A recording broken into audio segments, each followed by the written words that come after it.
Hello my dear students, मैं commerce वाले गुरुजी। हम कर रहे हैं क्लास 12th के लिए इंडियन इकोनॉमिक डेवलपमेंट के अंदर हमने चैप्टर फर्स्ट कंप्लीट कर लिया है। आज के लेक्चर के अंदर हम चैप्टर नंबर सेकंड कर रहे हैं, इंडियन इकोनॉमी 1950 टू 1990। ओके, तो यहाँ पर जो ये लेक्चर्स आ रहे हैं, जैसे फर्स्ट आया था चैप्टर और ये सेकेंड है, दोनों के अंदर जो है वन लेक्चर के अंदर ही, वन शॉट के अंदर ही वन चैप्टर में कंप्लीट करवा देता हूं। उसके बाद में आपको ये नोट्स भी प्रोवाइड किए जाते हैं जो मैं आपको यहाँ पर पढ़ा रहा हूँ। तो आइए स्टार्ट करते हैं इंडियन इकोनॉमिक 1950 टू 1990। देखिए इसके अंदर क्या है सर, ये नोट्स कहाँ मिलेंगे, तो नोट्स आपको ज़रूर बताएंगे, साथ में बने रहिए मेरे साथ। मैं आपको ज़रूर बताऊंगा कि ये नोट्स आपको कहाँ मिलेंगे। इस चैप्टर के अंदर स्टार्ट ये किया गया है कि हमको जो है आज़ादी कब मिल गई थी, 15 अगस्त 1947। 15 अगस्त 1947 को हमको आज़ादी मिल गई। उससे पहले का जो पीरियड था उसको बोलते थे, या उस तब तक का पीरियड, यानी कि इससे जस्ट पहले का पीरियड, फ्रीडम मिलने से जस्ट पहले का पीरियड जो था वो था Indian economy on the above of independence. और ये था हमारा चैप्टर नंबर कौन सा, यही तो था हमारा चैप्टर नंबर फर्स्ट जो हमने कर लिया है। आपको नहीं पता हमने कर लिया, अगर नहीं पता है तो इस चैप्टर फर्स्ट का लिंक इस वीडियो के नीचे डिस्क्रिप्शन बॉक्स में मिल जाएगा, एंड में भी दे दूंगा मैं इसका, ठीक है। ओके, तो ये चैप्टर फर्स्ट हमने कर लिया है, वो भी एक लेक्चर के अंदर ही, जैसे आज हम चैप्टर सेकंड करेंगे वन लेक्चर के अंदर, वन शॉट में कंप्लीट। ओके, ये उससे पहले का था। अब जब फ्रीडम मिल गया उसके बाद का जो पीरियड था वो कब से, 1950 से उसको इकोनॉमिक रिफॉर्म्स आए थे, इसलिए 1950 से 1990 तक का ये पीरियड जो है ये है आपका चैप्टर नंबर सेकंड।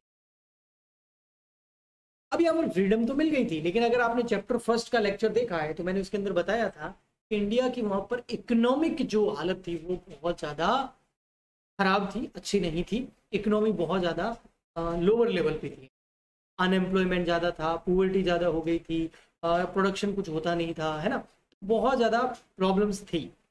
अब यहाँ पर फ्रीडम मिल गया, अब उन चैलेंजेस जो थे, जो इकोनॉमिक प्रॉब्लम्स थी, अब गवर्नमेंट क्या करेगी, उसको दूर करेगी।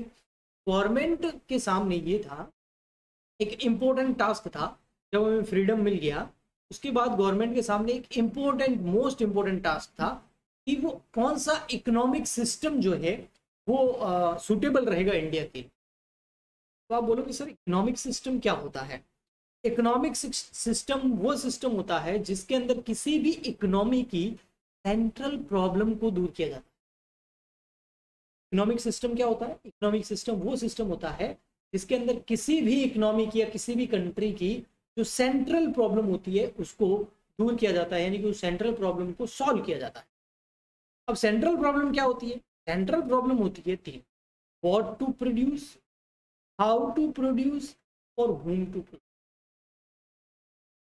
ये किसी भी कंट्री की, किसी भी इकोनॉमी की सेंट्रल प्रॉब्लम होती है कि क्या प्रोड्यूस करें, कौन सी गुड्स एंड कौन सी सर्विसेज हम प्रोड्यूस करें जो हमारे पास रिसोर्सेज अवेलेबल है किसी भी कंट्री के पास में। हाउ टू प्रोड्यूस, उसको कैसे प्रोड्यूस करें, कोई टेक्नोलॉजी के थ्रू प्रोड्यूस करें या फिर लेबर लगाएं उसके ऊपर। ये फॉर whom टू प्रोड्यूस, किसके लिए, कौन सी कैटेगरी के जो पीपल्स हैं, जो लोग हैं, जो पब्लिक है, कौन सी कैटेगरी के लिए जो है हम प्रोड्यूस करें। ये सेंट्रल प्रॉब्लम होती है किसी भी इकोनॉमी। तो इस सेंट्रल प्रॉब्लम को सॉल्व करने के लिए एक इकोनॉमिक सिस्टम जो है वो कोई भी इकोनॉमी को कंसिडर करना पड़ता है, और इंडिया को भी करना था। अब ये इकोनॉमिक सिस्टम जो होते हैं ये तीन थे उस time, types of economic system. Actual में दो है, थर्ड एक जनरेट हो गया ऑटोमेटिक इन दोनों के मिक्सचर से।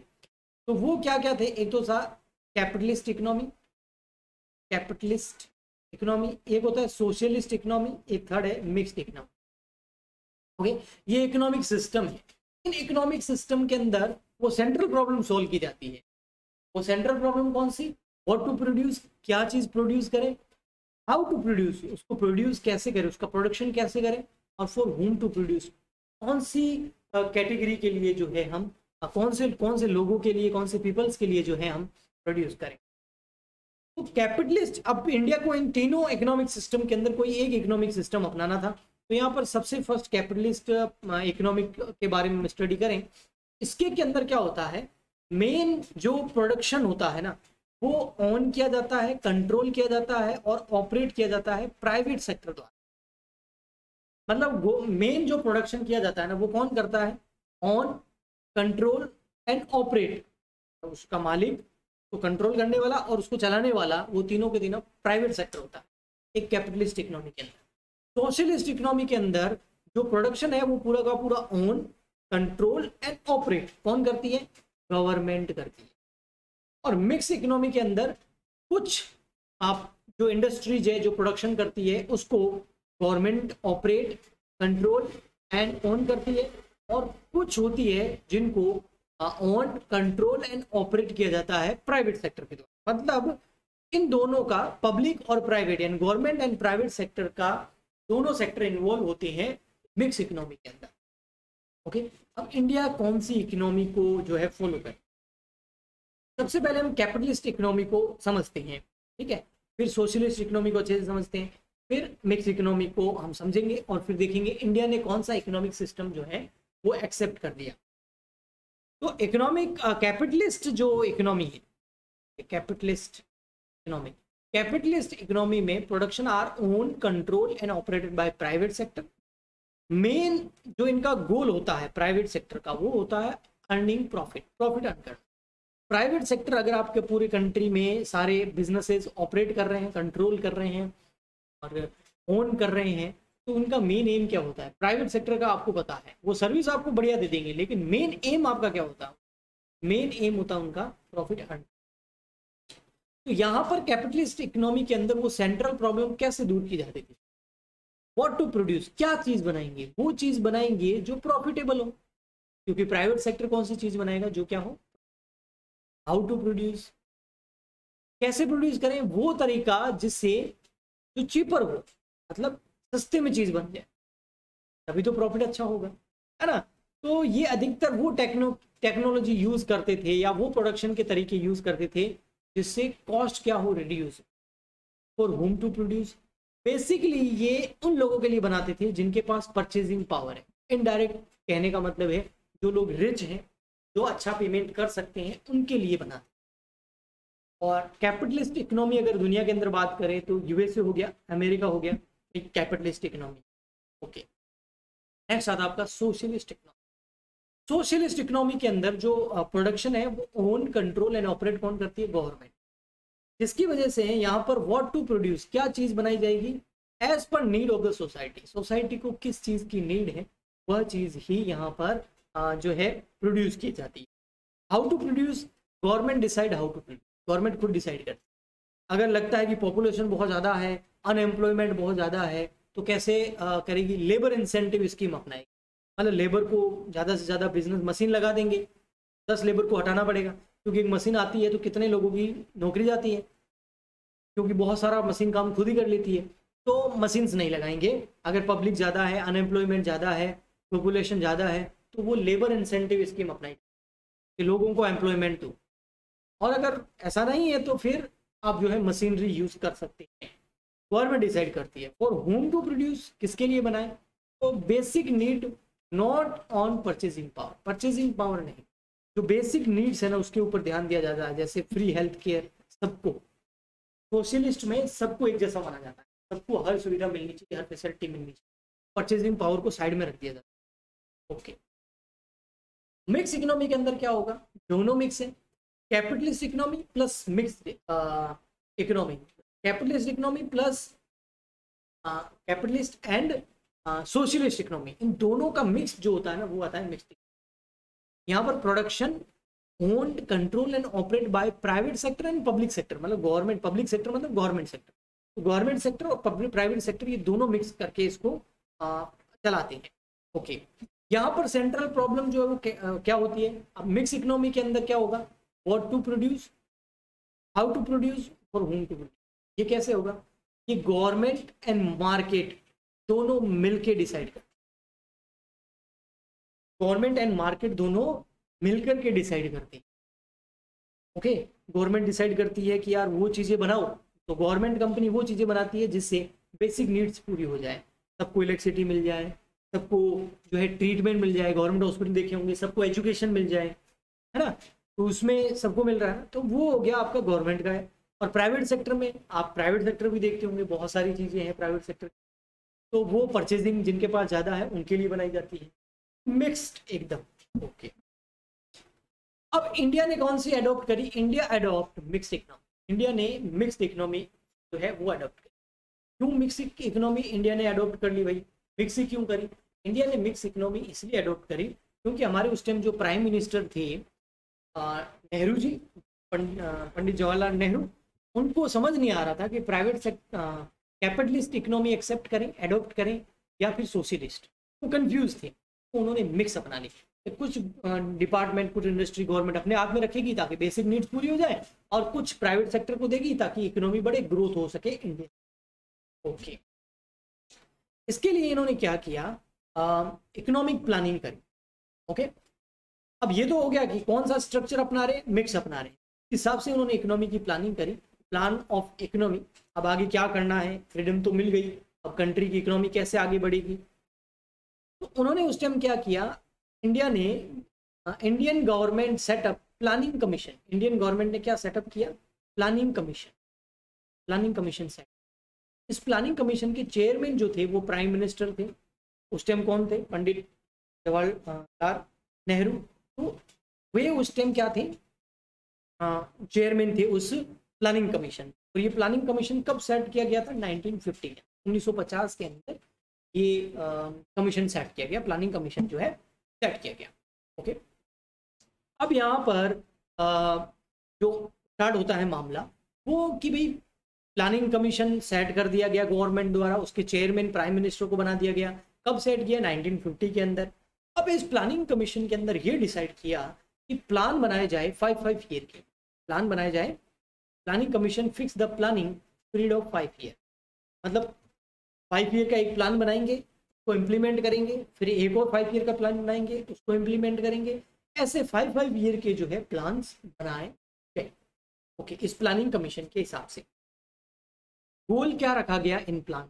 गोल of 5 year plan, first goal ये था कि जो वीकर सेक्शन है हमारी सोसाइटी के अंदर उसको भी बेनिफिट मिले, उसकी भी बेसिक नीड्स पूरी हो, उसको भी इन प्लान्स का बेनिफिट मिलना चाहिए। इस चीज को ध्यान में रखा गया। फर्स्ट प्लान कब बनाया गया? ये एमसीक्यू आपके आ सकता है कि फर्स्ट ईयर प्लान कब बनाया गया? फर्स्ट ईयर का जो प्लान है वो बनाया गया 1 अप्रैल 1951 को, और कब जाके 5 ईयर कंप्लीट हो गए? 31 मार्च 1956। ये फर्स्ट प्लान का पीरियड आप जरूर याद रखना, आगे के जो प्लान है उसकी पीरियड आपको याद रखने जरूरत नहीं है। बेसिक गोल्स जो 5 ईयर प्लानिंग के थे वो क्या थे? वो था भी ग्रोथ हो जाए इंडिया की, मॉडर्नाइजेशन आ जाए, यहाँ पर लोगों का लिविंग स्टैंडर्ड जो है बढ़ जाए, सेल्फ रिलायंस आ जाए और इक्विटी आ जाए। ओके, सबसे पहले बात करते हैं 1 बाय 1 पॉइंट्स की, ग्रोथ की। ग्रोथ का मतलब हो गया कि इंडिया की जो प्रोडक्शन है वो बढ़े इंडिया के अंदर, क्योंकि प्रोडक्शन बढ़ेगा ना तभी डेवलपमेंट होगा, लोगों को एम्प्लॉयमेंट मिलेगा, अच्छी चीजें मिलेगी, तो पूरा साइकिल चलेगा। और इसको मेजरमेंट कैसे करते हैं कि प्रोडक्शन बढ़ रहा है या नीचे जा रहा है? वो किया जाता है जीडीपी के थ्रू, यानी कि ग्रॉस डोमेस्टिक प्रोडक्शन के थ्रू जो है इसका मेजरमेंट किया जाता है। जीडीपी जो है एक इंडिकेटर है इकोनॉमिक ग्रोथ का। तो एग्जाम में एमसीक्यू आ सकता है जो what is the indicator of economic growth? GDP, NDP ऐसे नाम आ जाएंगे, तो आप जीडीपी को करेक्ट करना। फिर आता है सेकंड आपका मॉडर्नाइजेशन। मॉडर्नाइजेशन कैसे? मतलब लोगों का लिविंग स्टैंडर्ड बढ़ना चाहिए, लोग पुराने तौर तरीकों से नहीं, उनको सारी फैसिलिटी मिले, उनको ट्रांसपोर्ट फैसिलिटी मिले, है ना, उनको जो फूड की सप्लाई है वो अच्छी क्वालिटी की और टाइम पे मिले, है ना, लोगों को पहनने के लिए कपड़े अच्छे मिले, रहने के लिए घर अच्छा मिले, तो उनका लिविंग स्टैंडर्ड बढ़ाना था। इसमें क्या किया इन्होंने? इंक्रीज किया लिविंग स्टैंडर्ड बढ़ाने के लिए एडॉप्शन ऑफ न्यू टेक्नोलॉजी। इन्होंने गवर्नमेंट ने बोला कि जो न्यू टेक्नोलॉजी है उसको एडॉप्ट करेंगे, और जो चेंज करेंगे, ये चार्ज नहीं है, चेंज है, चेंज कर लेंगे सोशल आउटलुक। जो सोशल आउटलुक है ना उसको चेंज करेंगे। उसमें क्या? सबको इक्वल राइट मिलना चाहिए।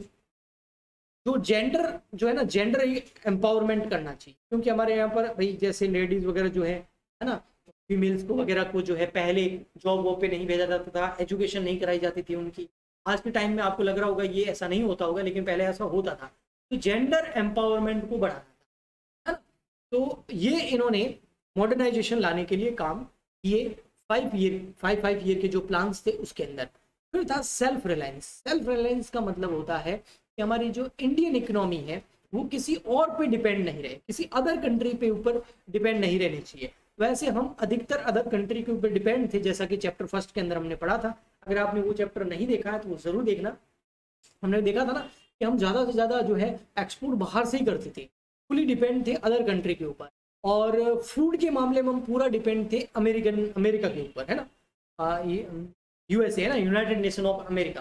तो वहाँ पर हम जो है पूरा यूएसए के ऊपर डिपेंड थे फूड के मामले। ओके, इसकी भी एक इंटरेस्टिंग कहानी है, लेकिन अब वन शॉट के अंदर मैं उसको नहीं लाऊंगा वरना बहुत लंबा लेक्चर हो जाएगा। ठीक है, तो इंडिया का जो है रिड्यूस करना था फॉरेन डिपेंडेंस और अवॉइड करना था फॉरेन इंटरफेरेंस। अगर फॉरेन के ऊपर हम डिपेंड ही रहेंगे अदर कंट्री के ऊपर, तो फिर वो हमारे मामलों में इंटरफेयर नहीं कर पाएंगे। तो बस इसीलिए सेल्फ रिलायंस इसको बोलते हैं। फिर आता है आपका इक्विटी। इक्विटी मतलब सब इक्वल रहे, सबको बेसिक जो नीड्स होती है, हेल्थ केयर हो गया, फूड हो गया, बेसिक जितनी भी नीड्स है ना, मकान हो गया, कपड़ा हो गया, क्लोथ्स हो गए, ये बेसिक नीड्स सबकी बराबर पूरी होनी चाहिए, इसमें कोई कमी नहीं रहनी चाहिए। तो aim to ensure that everyone get basic need and to reduce inequality. Basic need सबको अगर मिल जाती है ना, इनइक्वालिटी कम हो जाती है। जैसे education, health care, transport facility, ये सबको जो है बेसिक नीड्स है ना, ये पूरी होनी जरूरी है। अब हम आगे बात करते हैं। ये गोल थे किसके? 5 ईयर की जो प्लान थे। और 5 ईयर के टोटल कितने प्लान थे बताए? 5 ईयर के टोटल 7 प्लान थे। 5 ईयर का एक प्लान, दूसरा 5 ईयर का, फिर तीसरा 5 ईयर का, चौथा 5 ईयर का, 5 ईयर का पांचवा, 5 ईयर का छठा, 5 ईयर का। तो 5 ईयर के ओवरऑल कितने प्लान्स थे? 7 प्लान्स थे। तो टोटल ईयर कितने हो गए देख लो आप, 7 प्लान्स थे, 1 5 ईयर का था, तो कितने हो गए? 35 ईयर तक 5 ईयर के प्लान्स। वो 1950 से 1990 के बीच में चले। अब बोलोगे सर वहाँ तो वो 40 ईयर हो रहा है, वो 91 में स्टार्ट हुआ, फिर 56 में हुआ, फिर 1 ईयर प्लान बनाने में लगा, ऐसे। ओके, अब इन प्लान के अंदर सबसे फर्स्ट इंक्लूड किया गया जो हमारी कंट्री की खासियत है वो है एग्रीकल्चर। हमारी कंट्री एग्रीकल्चर पर बहुत ज़्यादा डिपेंड है और आने वाले टाइम में भी डिपेंड रहेगी। हाँ, इंडस्ट्री अभी बहुत ज़्यादा बढ़ गई है लेकिन उतनी नहीं बढ़ी है।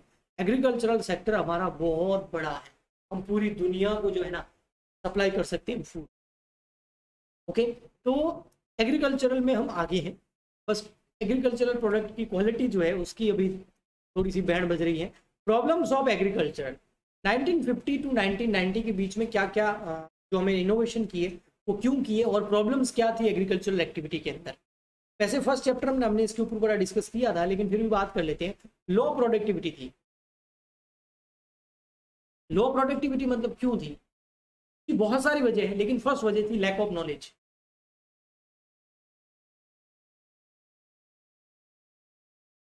अब आप बोलोगे सर एग्रीकल्चर में क्या नॉलेज चाहिए? एग्रीकल्चर में बहुत नॉलेज, वरना बहुत काम करने पर भी जो आउटपुट आता है ना वो उतना अच्छा नहीं आता, वरना थोड़ा सा कुछ चेंजेस करने से बहुत अच्छा आउटपुट आ जाता है। तो एग्रीकल्चरल में तो भैया बिल्कुल नॉलेज चाहिए। अनएम्प्लॉयमेंट बहुत ज़्यादा था यहाँ पर। हाई डिपेंडेंसी ऑन रेनफॉल, ये सबसे बड़ी प्रॉब्लम। अभी भी बहुत सारे अपने राजस्थान के ऐसे एरियाज है जहाँ पर अभी भी लोग रेनफॉल के ऊपर डिपेंड है। सब्सिस्टेंस फार्मिंग, यानी कि कहने का मतलब है जो फार्मिंग थी वो इतनी बेहतर नहीं थी और आउटडेटेड टेक्नोलॉजी हम यूज़ करते थे। Conflict between tenant and landlords, zamindari वाला सिस्टम चलता था। लगान मूवी देखी होगी आपने, राजा को लगान जाएगा, हर जमींदार होता था हर गांव के अंदर, उनको लगान देना पड़ता था। ये बहुत ज़्यादा प्रॉब्लम्स थी जिसकी वजह से एग्रीकल्चरल सेक्टर ऊपर नहीं आ पाता। लेकिन हमारा इंडिया पूरा एग्रीकल्चर सेक्टर के ऊपर डिपेंड था और एग्रीकल्चर सेक्टर की ये हालत थी कि जो एग्रीकल्चर एक्टिविटी बेचारा फार्मर करता था ना, उससे प्रोडक्शन पता कितना होता था? इतना कि वो अपना पेट भर सके, या थोड़ा उससे कम, उससे ज़्यादा नहीं कि वो अपना पेट भर ले उसके बाद में बचा हुआ मार्केट में सप्लाई कर दे। एग्रीकल्चर एक्टिविटी में कॉमर्शियल एक्टिविटी इंक्लूड नहीं की जा सकती थी क्योंकि इतना ही प्रोडक्शन होता था कि वो खुद यूज कर सके, खुद कंज्यूम कर सके। प्रोडक्शन बढ़ाना था ताकि वो खुद भी कंज्यूम करे और बाकी बच्चों को मार्केट के अंदर सेल करे, जिससे कॉमर्शियल एक्टिविटी बढ़े और इकोनॉमी बढ़े। इसके लिए इन्होंने क्या किया? पॉलिसी लाए, policy for growth of agriculture. दो पॉलिसी लेके आए, land reforms and green revolution. Land reforms का मतलब था कि लैंड का जो है ना वो डिस्ट्रीब्यूशन करना था सबके अंदर, जितने भी फार्मर्स हैं। जैसे एक विलेज के अंदर 100 जने हैं और लैंड पूरी की पूरी कोई 2 जनों के पास में पड़ी है, बाकी बेचारे ऐसे बैठे हैं, नहीं, उन 2 जनों से लैंड लेना और 100 में इक्वली डिस्ट्रीब्यूट कर देना, ये लैंड रिफॉर्म्स थे। ओके, इसके अंदर एक सीलिंग नाम की चीज आई थी कि एक आदमी के पास इससे ज्यादा लैंड नहीं हो सकती, तो जिनके पास ज्यादा थी उनसे गवर्नमेंट ने ली और जिनके पास नहीं थी उनको इक्वली डिस्ट्रीब्यूट कर दी। ये होता है land reforms.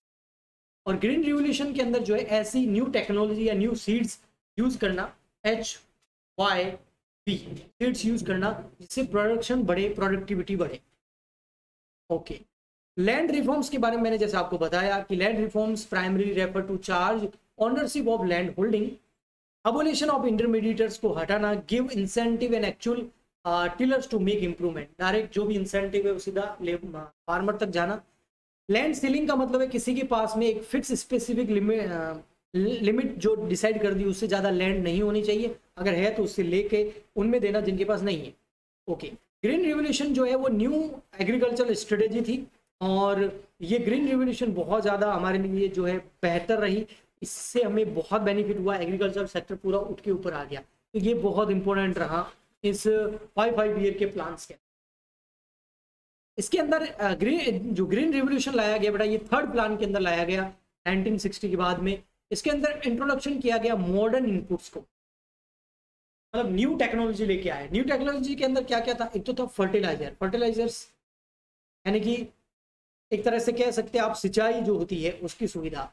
Credit facility, government पैसा देने लग गई, लोन देने लग गई फार्मर्स को और बहुत ही कम इंटरेस्ट पर, और अगर वो लोन का रीपेमेंट वापस नहीं कर पाते थे क्योंकि फसल बर्बाद हो जाए मौसम वगैरह की वजह से, तो उनको जो है सब्सिडी देके लोन माफ भी कर दिया जाता था।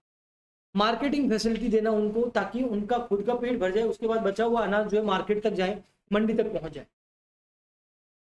ओके, तो at the time of independence के टाइम में बहुत ज़्यादा प्रॉब्लम्स थी, वो मैंने आपको बताया ही था। एग्रीकल्चरल प्रोडक्टिव लो वेरी लो थी, आउटडेटेड टेक्नोलॉजी यूज कर सकते थे, इंफ्रास्ट्रक्चर नहीं था, रोडें नहीं थी वगैरह नहीं थी, इंफ्रास्ट्रक्चर नहीं था। Agriculture activity depend on monsoon, पूरा का पूरा मानसून के ऊपर डिपेंड थी। 75% पॉपुलेशन जो थी इंडिया की वो एग्रीकल्चरल सेक्टर के ऊपर डिपेंड थी, जो कि बहुत ज़्यादा खराब था। यानी कि कभी अगर कोई अकाल पड़ गया या कुछ ऐसा हो गया जिसकी वजह से एग्रीकल्चर सेक्टर अगर किसी साल बर्बाद हो गया, तो समझो कितना अनएम्प्लॉयमेंट बढ़ जाएगा, कितनी ज़्यादा प्रॉब्लम हो जाएगी। तो किसी एक चीज़ के ऊपर इतनी डिपेंडेंसी बहुत ज़्यादा प्रॉब्लम क्रिएट करती थी। तो ये इंडिपेंडेंस के टाइम था। बाद में जब ग्रीन रिवोल्यूशन लेके आए तो इसमें बहुत ज़्यादा इंप्रूवमेंट हुआ। ग्रीन रिवोल्यूशन के अंदर क्या हुआ, यूज किया गया high yielding variety seeds, HYV। इसकी फुल फॉर्म आपको एग्जाम में पूछी जा सकती है, what is the full form of HYV, और आपको ऑप्शन दे देंगे, उसमें ये ऑप्शन आपका सही होगा, हाई यील्डिंग वैरायटी सीड्स, यानी कि ऐसे बीज, ऐसे सीड यूज करना जो बहुत ज्यादा हाई क्वालिटी के हो। और एडुकेट इरिगेशन फैसिलिटी उपलब्ध कराना, जहाँ जहाँ भी जो रिवर्स जा रही है उस रिवर्स का पानी जो है फार्मर्स के जो लैंड है वहाँ तक एग्रीकल्चर एक्टिविटी के लिए उनको यूज करने के लिए प्रोवाइड कराना, उसके लिए इंफ्रास्ट्रक्चर बनाना, बांध वगैरह बनाना है ना, और भी कई सारी पाइपलाइन के थ्रू जैसे पहुंचाना हो गया, है ना, तो ये किया गया। और जो फर्टिलाइजर है, पेस्टिसाइड्स है, एंसीसाइड्स हैं, यानी कि जो ये दवाइयाँ हैं जिससे कीड़े मकोड़े वगैरह जो होते हैं वो मर जाते हैं और फसल को कोई कीड़ा मकोड़ा नहीं लगता है, उनका यूज करने की परमिशन दी गई एक लिमिट तक। ग्रीन रिवोल्यूशन 2 फेज के अंदर चलाया गया। फर्स्ट फेज जो था इसका वो था mid of 60s to mid of 70s, यानी कि 60s एंड 70s के मिड में फर्स्ट फेज था। इसमें HYV सीड यूज किए गए ओनली सेलेक्टेड स्टेट्स के अंदर, हर स्टेट में इसकी परमिशन नहीं दी गई, ओनली सेलेक्टेड स्टेट्स के अंदर जो है इसकी परमिशन दी गई। ओके, उसके बाद जो सेकंड फेज आया, सेकंड फेज जो है वो आया आपका mid of 70s and mid of 80s। इसके अंदर लार्ज नंबर ऑफ स्टेट्स जो थे, है ना, लार्ज नंबर ऑफ स्टेट्स जो थे हमारी कंट्री के अंदर, राज्य, है ना, जैसे राजस्थान, हरियाणा, पंजाब, तमिलनाडु, महाराष्ट्र, है ना, गुजरात, ऐसे जो जितने भी बहुत ज्यादा लार्ज नंबर ऑफ स्टेट के अंदर जो है HYV सीड्स को यूज करने की परमिशन दे दी गई। इंपॉर्टेंस इफेक्ट क्या रहे ग्रीन रिवोल्यूशन से, इससे क्या हुआ, इससे बहुत कुछ हुआ। इससे सबसे बड़ा काम हुआ attending market surplus. Market surplus मतलब जहां पहले एक फार्मर जो एग्रीकल्चर एक्टिविटी करने के बाद में उसके पास जो आउटपुट निकलता था, जो अनाज उसके पास होता था, वो खुद के लिए भी सफिशिएंट नहीं होता था। अभी वहां पर उसका बिल्कुल ऑपोजिट होने लग गया। उसका खुद का तो पेट भर ही रहा था, इसके अलावा जो सरप्लस उसके पास बच रहा था वो मार्केट में सप्लाई करना, जिसकी वजह से मार्केट के अंदर कॉमर्शियल एक्टिविटी होने लगी, इकोनॉमी बढ़ने लग गई। इससे buffer stock of food grains, government क्या करती थी, मंडी से कुछ स्टॉक अपने पास स्टोर करके रखती थी फूड को, ताकि कोई प्रॉब्लम आ जाए, कभी फूड की शॉर्टेज आ जाए, कभी कुछ ऐसा हो जाए कि फसल अच्छी नहीं हो, तो गवर्नमेंट उस टाइम मार्केट में सप्लाई करना स्टार्ट कर देती और लोगों को राशन देना भी वहीं से स्टार्ट हुआ। Benefit of low income group, पहले क्या था कि फार्मर के खुद के यूज के लिए ही अनाज हो पाता था, आउटपुट इतना ही होता था, तो जिसकी वजह से मार्केट में सप्लाई जाती नहीं थी। तो अब मार्केट में जब सप्लाई थी नहीं, जितना भी अनाज मार्केट में अवेलेबल था वो बहुत महंगा मिलता था, तो नॉर्मल पर्सन जाके मार्केट से बाय करके नहीं आ सकता था। बट अभी मार्केट में सप्लाई बढ़ी तो मार्केट में प्राइस जो है उन फूड्स की क्या हो गई, कम, जिसकी वजह से जो ऐसा आदमी, जो कॉमन मैन, वो भी उस जो फूड को है मार्केट से बाय कर सकता। ये सब ग्रीन रिवोल्यूशन से हो पाया।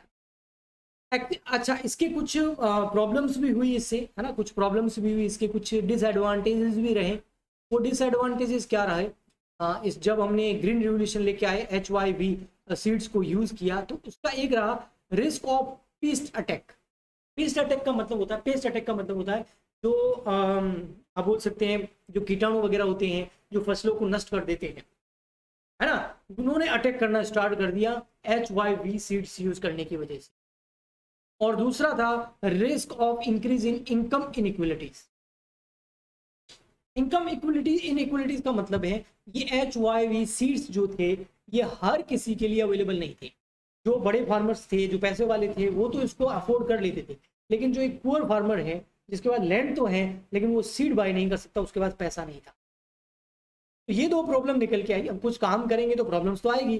गवर्नमेंट ने इसका बहुत बढ़िया सॉल्यूशन निकाला, एक्शन टेकन बाय गवर्नमेंट, और पीस अटैक के लिए उन्होंने कुछ पैरासाइड वगैरह जो है, पेस्टिसाइड्स वगैरह जो है यूज करने के लिए दिए, जिससे वो प्रॉब्लम सॉल्व हुई। इस जो रिसर्च डिपार्टमेंट था हमारा, एग्रीकल्चर रिसर्च डिपार्टमेंट इंडिया का, उन्होंने इसका सॉल्यूशन निकाल दिया।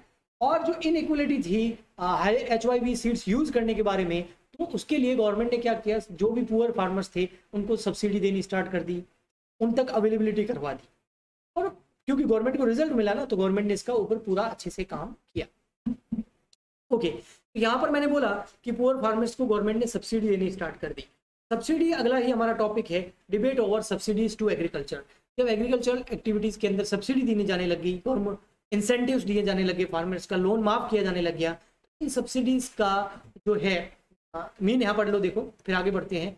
Mean that farmer get input at price lower than the market price, मतलब फार्मर्स को अगर सीड्स चाहिए या एग्रीकल्चर प्रोडक्ट कोई भी चाहिए जो एग्रीकल्चर एक्टिविटी के लिए यूज करेगा, तो उसको गवर्नमेंट मार्केट प्राइस से कम प्राइस पे अवेलेबल करा देती थी। ये होता है सब्सिडी। ओके, इसके सब्सिडी के मामले में कुछ लोग, इसके जो इकोनॉमिक्स थे, कुछ इसके फेवर में थे, कुछ इसके अगेंस्ट में भी थे। जो फेवर में थे वो क्या बोलते थे कि सही है, बिल्कुल सब्सिडी दी जानी चाहिए, क्योंकि फार्मिंग एक रिस्की बिजनेस है ना, बिल्कुल रिस्की बिजनेस है फार्मिंग। हाँ, फार्मर आर वेरी पुअर, और फार्मर्स पुअर है, इनकम इनइक्वलिटी है, किसी के पास पैसा है वो सीड बाय कर पाता है, जिसके पास नहीं है वो नहीं कर पाता है, इसलिए सब्सिडी देनी चाहिए। कुछ इसके अगेंस्ट थे, वो बोल रहे थे भाई सब्सिडी से जो है ओनली बिग फार्मर ही जो है बेनिफिटेड होते हैं, वे ही पूरा, या फिर फर्टिलाइजर जो इंडस्ट्री है उनको ही बेनिफिट मिल रहा है। वो हो सकता है करप्शन की वजह से, बट गवर्नमेंट ने इसके ऊपर अच्छे से काम किया और अभी तक कर रही है, जिसका वजह से अभी आज के टाइम में एक 100% तो नहीं कर सकते, लेकिन फिर भी अप्रोक्स अच्छा काम चल रहा है, पुअर फार्मर्स तक भी जो है फैसिलिटी मिल रही है। अभी टेक्नोलॉजी की वजह से तो सीधा उनके खाते में भी पैसे ट्रांसफर किए जा सकते हैं। ये था पूरा एग्रीकल्चरल एक्टिविटी का। अब हम बात करते हैं बेटा इंडियन इंडस्ट्री डेवलपमेंट। इंडिया के अंदर इंडस्ट्री डेवलपमेंट के लिए जो है वो 5 ईयर के जो प्लान बनाए थे उसने क्या काम किया।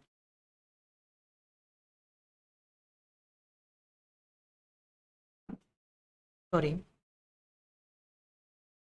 एक सेकेंड बस। हाँ, ओके। इंडस्ट्रियल डेवलपमेंट के अंदर क्या काम किया गया at the time of independency, इन्होंने क्या किया, इंडस्ट्रियल, हमारे यहाँ पर इंडस्ट्री थी कितनी, सबसे पहले वो जानते हैं। यहाँ पर वूल एंड टेक्सटाइल इंडस्ट्री थी और कोई जूट इंडस्ट्री थी थोड़ी बहुत, एक आयरन एंड स्टील इंडस्ट्री थी जो जमशेदपुर में थी, है ना, जो टाटा कंपनी आपकी है ना, वो वहाँ की स्टार्टिंग उसकी स्टील और आयरन से हुई थी। अभी तो सुई से लगाकर प्लेन तक सब बनाती है वो। तो टाटा कंपनी उस टाइम थी हमारी, इतनी पुरानी कंपनी है। जमशेद जी ने इसको स्टार्ट किया था, जमशेद जी टाटा। ओके, वो कोलकाता के अंदर थी। एक वो इंडस्ट्री थी और कुछ जूट की इंडस्ट्री थी, कुछ टेक्सटाइल इंडस्ट्री थी बस। और टेक्सटाइल में भी हाथों से काम होता था, कोई मॉडर्न टेक्नोलॉजी हम यूज़ नहीं करते थे, बस यही हाल था। इंडस्ट्री बहुत कम थी। अब role of public sector industry development, उसके बाद क्या किया कि गवर्नमेंट ने बोला भाई कैपिटल जो है शॉर्टेज थी प्राइवेट सेक्टर के अंदर, है ना, प्राइवेट सेक्टर यूनिट जो थी या पब्लिक सेक्टर यूनिट जो थी, वहाँ कैपिटल की जो शॉर्टेज थी उसको पूरा किया। Lack of incentive of private sector उसको पूरा किया गया। ऑब्जेक्टिव ऑफ सोशल वेलफेयर उसको, उसके ऊपर भी इंडस्ट्री के ऊपर ध्यान दिया। इसके लिए क्या किया, एक इंडस्ट्री पॉलिसी रेजोल्यूशन लाया गया 1956। ये इंडस्ट्री जो है उसको कंट्रोल करने के लिए और उसके ऊपर काम करने के लिए ये एक रेजोल्यूशन पास किया गया, एक तरीके से कह सकते कानून या एक्ट लाया गया। इसके अंदर जो इंडस्ट्री है वो कैसे चलेगी उसका प्रोसीजर था, उसके प्रिंसिपल थे, उसके कुछ रूल्स थे, उसके कुछ रेगुलेशंस थे जो इंडस्ट्री को कंट्रोल कर सकते थे। फर्स्ट इंडस्ट्री पॉलिसी 1948 के अंदर बनाई गई, लेकिन बाद में सेकंड वाली लाई गई इंडस्ट्री पॉलिसी रेजोल्यूशन 1956। इसके अंदर क्या किया कि इंडस्ट्री का क्लासिफिकेशन कर दिया गया एज पर industry policy resolution 1956। Classification of industry, 3 schedule के अंदर इसका क्लासिफिकेशन किया गया, schedule a, schedule b and schedule c. Schedule a के अंदर जो है वही इंडस्ट्री थी जो स्टेट यानी कि गवर्नमेंट के हाथ में थी, और ये टोटल 17 इंडस्ट्री थी, यानी कि प्राइवेट सेक्टर यहाँ नहीं आ सकता। जैसे में आप था आपका आर्म्स हो गई, मतलब आर्मी और एम्यूनेशंस हो गए, ऑटोमिक एनर्जी हो गई, हैवी कोर इंडस्ट्री हो गई, एयरक्राफ्ट, ऑयल, रेलवे, शिपिंग, ऐसी टोटल मिला के आपको नाम याद नहीं रखना है, ये एग्जांपल के लिए बस इतना आ सकता है कि शेड्यूल ए के अंदर टोटल कितनी इंडस्ट्री थी जो गवर्नमेंट खुद ओन कर सकती थी और गवर्नमेंट ही ओन करेगी, प्राइवेट सेक्टर को यहाँ परमिशन नहीं थी, वो थी 17 इंडस्ट्री। और ऐसी कितनी इंडस्ट्री थी जो प्रोग्रेसिवली स्टेट ओन करता था, मतलब गवर्नमेंट इसको ओन करना चाहती थी, ये थी 12 industries, aluminium, mining, machine, tools and fertilizer. उसके बाद शेड्यूल नंबर सी आपका आता है जिसमें रिमेनिंग इंडस्ट्री जितनी भी बच गई जो 17 या 12 में नहीं आई, वो प्राइवेट सेक्टर उसको चला सकता था। और बट उसको कंट्रोल कौन करता था, जो प्राइवेट सेक्टर चलाएगा उसको कंट्रोल करता था इंडस्ट्रीज एक्ट 1956, यानी कि इंडस्ट्रीज ब्रैकेट में लिखना है डेवलपमेंट एंड रेगुलेशन। ऐसी इंडस्ट्री, प्राइवेट सेक्टर की इंडस्ट्री, उसको डेवलप करने के लिए, उसको रेगुलेट करने के लिए industry development and regulation act 1956 बनाया गया। वो उसको पूरा जो है रेगुलेट करता था, उसको सर्टिफिकेट देता था, उसके लिए रूल्स एंड रेगुलेशन निकालता था, तो परमिशन लेनी पड़ती थी प्राइवेट इंडस्ट्री को, वगैरह वगैरह बहुत कुछ है। लेकिन सब कुछ हम इस लेक्चर में नहीं कर सकते, यहाँ लिमिटेशंस है। 1 lecture in 1 chapter in 1 lecture. Okay, industry licensing, industry को लाइसेंस दिए जाने लग गए प्राइवेट सेक्टर को, एक्ट मैंने आपको बताया ही है ना। इसके लिए लाइसेंस लेके कोई भी प्राइवेट सेक्टर क्या कर सकता था, सेटिंग अप कर सकता था, न्यू इंडस्ट्री लगा सकता था, उसका एक्सपांसन कर सकता था, उसका डाइवर्सिफिकेशन कर सकता था। पहले नहीं था, ये इस पॉलिसी के अंदर लाया गया। इसके बाद आता है स्मॉल स्केल इंडस्ट्री, SSI। तो आपसे एग्जाम के अंदर SSI की फुल फॉर्म पूछी जा सकती है। What is the full form of SSI? SSI की फुल फॉर्म है small scale industry. Small scale industry जो थी वो प्रमोट करती थी रूरल डेवलपमेंट, तो गांव में छोटी छोटी जो इंडस्ट्री थी ना उसको डेवलप करना था। 1955 village and small scale industry committee, जिसको कार्य कमेटी बोला जाता है, कार्य कमेटी किसके लिए थी, तो कार्य कमेटी थी आपके SSI के लिए। और ये कब सेटअप की गई, 1955 के अंदर। तो यहाँ से भी MCQ बन सकता है। इस कार्य कमेटी ने जो है, कार्य कमेटी के अंदर एक लिमिट लगाई गई कि कौन सी इंडस्ट्री SSI में आएगी और कौन सी इंडस्ट्री SSI में नहीं आएगी। तो ऐसी इंडस्ट्री जिसका इन्वेस्टमेंट 5 लाख से कम, क्या है बेटा 5 लाख से कम इन्वेस्टमेंट, ऐसी इंडस्ट्री जिसका इन्वेस्टमेंट 5 लाख या उससे कम है, वो SSI लिमिट के अंदर आती थी, SSI इंडस्ट्री के अंदर आती थी, उसको गवर्नमेंट कुछ बेनिफिट देती थी। और प्रेजेंट में देखा जाए तो अभी 1 करोड़ है, 1 करोड़ से जो कम इन्वेस्टमेंट वाली है वो एसएसआई के अंदर आती है।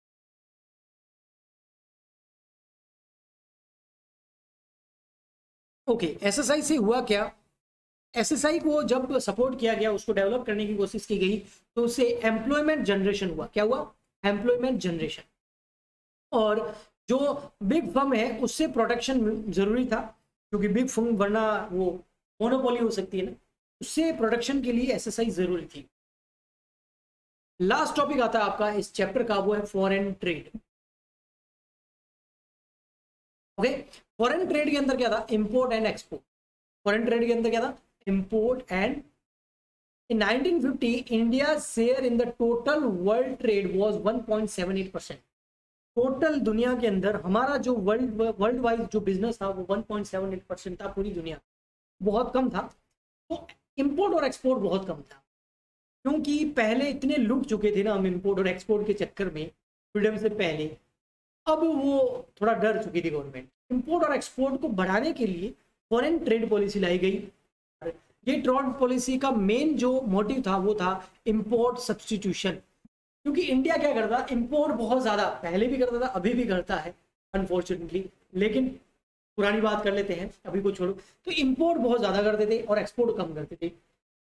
अब इंपोर्ट एक्सपोर्ट करते हैं ना, तब फॉरेन करेंसी आती है हमारे पास। जैसे मैंने यूएसए को इंपोर्ट किया तो मेरे पास डॉलर आए मेरे पास 100, क्योंकि मैंने एक्सपोर्ट किया है। एक्सपोर्ट किया मतलब माल बेचा है यूएसए को, तो वहां से मेरे पास $100 आ गए। अब मैं पता इंपोर्ट कितना कर रहा हूँ, इंपोर्ट कर रहा हूँ मैं $2000 का, यानी कि बाहर यूएसए से खरीद कितना रहा हूँ $2000। मेरे पास पेमेंट करने के लिए ओनली डॉलर कितने? 100। अब $1900 मैं कहाँ से लेके आऊँ? तो गवर्नमेंट क्या करती थी? लोन लेती थी वर्ल्ड बैंक से, IMF से, है ना। तो लोन लेने की वजह से क्या होगा? इकोनॉमी बढ़िया होगी क्या? लोन लेके कितने दिन चलाएंगे? इसलिए गवर्नमेंट ने बोला इंपोर्ट थोड़ा कम करो, इंपोर्ट कम करो। जो इंपोर्ट का सब्स्टिट्यूशन ढूंढना गवर्नमेंट ने शुरू कर दिया। अब जरूरत पड़ेगी तो इंपोर्ट करेंगे ना, बट अगर वो चीज़ हमें इंडिया में मिल जाए तो लोग इंपोर्ट करना बंद कर देंगे।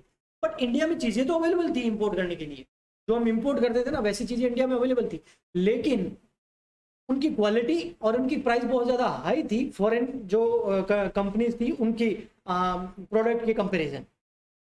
तो यहाँ से कोई क्यों इंपोर्ट करेगा? तो गवर्नमेंट ने वहाँ क्या किया कि हमारी इंडस्ट्री को भी, जो भले ही महंगा हो, भले क्वालिटी अच्छी नहीं हो, लेकिन उसका भी सेल होना चाहिए, वो भी बढ़नी चाहिए। प्रोडक्शन बढ़ेगा तो एक दिन सुधार सब हो जाएगा। तो गवर्नमेंट ने क्या किया? 2 चीज़ें लगाई गई, एक टैरिफ, इन कोटास। टैरिफ मतलब गवर्नमेंट क्या करती थी, जैसे हमारे इंडियन इंडस्ट्री के अंदर कोई प्रोडक्ट है, उसकी प्राइस है ₹100, वो अगर हम इंपोर्ट करते हैं, ये इंडियन इंडस्ट्री की प्राइस है, कोई प्रोडक्ट है वो 100 रुपये मिलता है इंडिया के अंदर, तो सेम प्रोडक्ट अगर हम इंपोर्ट कर लेते हैं बाहर किसी फॉरेन कंट्री से, तो वो सेम प्रोडक्ट हमको मिल जाता था, मान लेते हैं फॉर एग्जाम्पल के लिए ₹40। तो अब कोई भी इंडियन या कोई भी कंज्यूमर हमारा प्रोडक्ट हमसे क्यों बाय करेगा? तो फॉरेन से बाय करेगा। तो गवर्नमेंट ने क्या किया? इसके ऊपर ड्यूटीज लगानी स्टार्ट कर दी, टैरिफ लगाना स्टार्ट कर दिया। यानी गवर्नमेंट ने इतना टैक्स लगा दिया कि ये इस ₹100 के करीब आ जाए। तो गवर्नमेंट ने वो फॉरेन वाला जो प्रोडक्ट था ना, उसके ऊपर ₹60 का क्या लगा दिया? क्या लगा दिया? टैरिफ लगा दिया या ड्यूटी लगा दी, टैक्स लगा दिया। तो अब उसकी भी प्राइस कितनी हो गई? 100। तो मार्केट में इंडियन प्रोडक्ट भी 100 का है, वो भी 100 का है। अब लोग जो है इंडियन प्रोडक्ट को और ध्यान देने। ओके, तो ये इंपोर्ट और कोटास का मतलब होता है कि आप इस लिमिट से ज़्यादा इंपोर्ट नहीं कर सकते। किसी भी इंडियन जो प्रोड्यूसर है या ट्रेडर है, उसके ऊपर रेस्ट्रिक्शन लगा दी गई कि आप इससे ज़्यादा जो है कोई भी प्रोडक्ट चीज़ जो है इंपोर्ट नहीं कर सकते, एक लिमिट लगा दी गई, ताकि इंडियन इंडस्ट्री को भी थोड़ा सा मूव मिले, थोड़ा सा उसको भी सपोर्ट मिले। ओके, तो ये था आपका पूरा का पूरा चैप्टर कंप्लीट हो चुका है। अब मैं आपको बताता हूँ ये आपको PDF कहाँ मिलेगा। मेन बात तो ये थी, मैं भूल गया बताना, अभी बता देता हूँ। अगर आपको ये PDF चाहिए तो आप क्या कीजिए, हमारा टेलीग्राम चैनल ज्वाइन कर लीजिए। टेलीग्राम चैनल का नाम है कॉमर्स वाले गुरुजी, जो हमारे YouTube चैनल का नाम है। ये चैनल, टेलीग्राम चैनल का भी यही नाम है, कॉमर्स वाले गुरुजी। इस चैनल को आप टेलीग्राम चैनल को ज्वाइन करेंगे ना, तो वहाँ पर आपको ये PDF मिल जाएगा। आज की डेट में जब मैं ये क्लास ले रहा हूँ, ये 27 सितंबर 2021, इस डेट में आप जाके चेक करेंगे तो आपको economics chapter number Indian economic development chapter number 2 का आपको पूरा का पूरा ये PDF फ्री ऑफ कॉस्ट में, तो आप जाके इसको ले सकते हैं। आज के लिए इतना ही, हम मिलते हैं नेक्स्ट वीडियो में। अगर आपको ये अच्छा लग रहा है, समझ में आया है, कुछ नॉलेज मिला है, हेल्प मिली है, तो आप ये काम कर सकते हैं। सपोर्ट कीजिए, सपोर्ट करने के लिए आप लाइक कीजिए, शेयर कीजिए ज़्यादा से ज़्यादा, और चैनल को सब्सक्राइब कर लीजिए। हम मिलते हैं नेक्स्ट लेक्चर के अंदर, करेंगे चैप्टर नंबर 3। आज के लिए इतना ही, goodbye and thank you.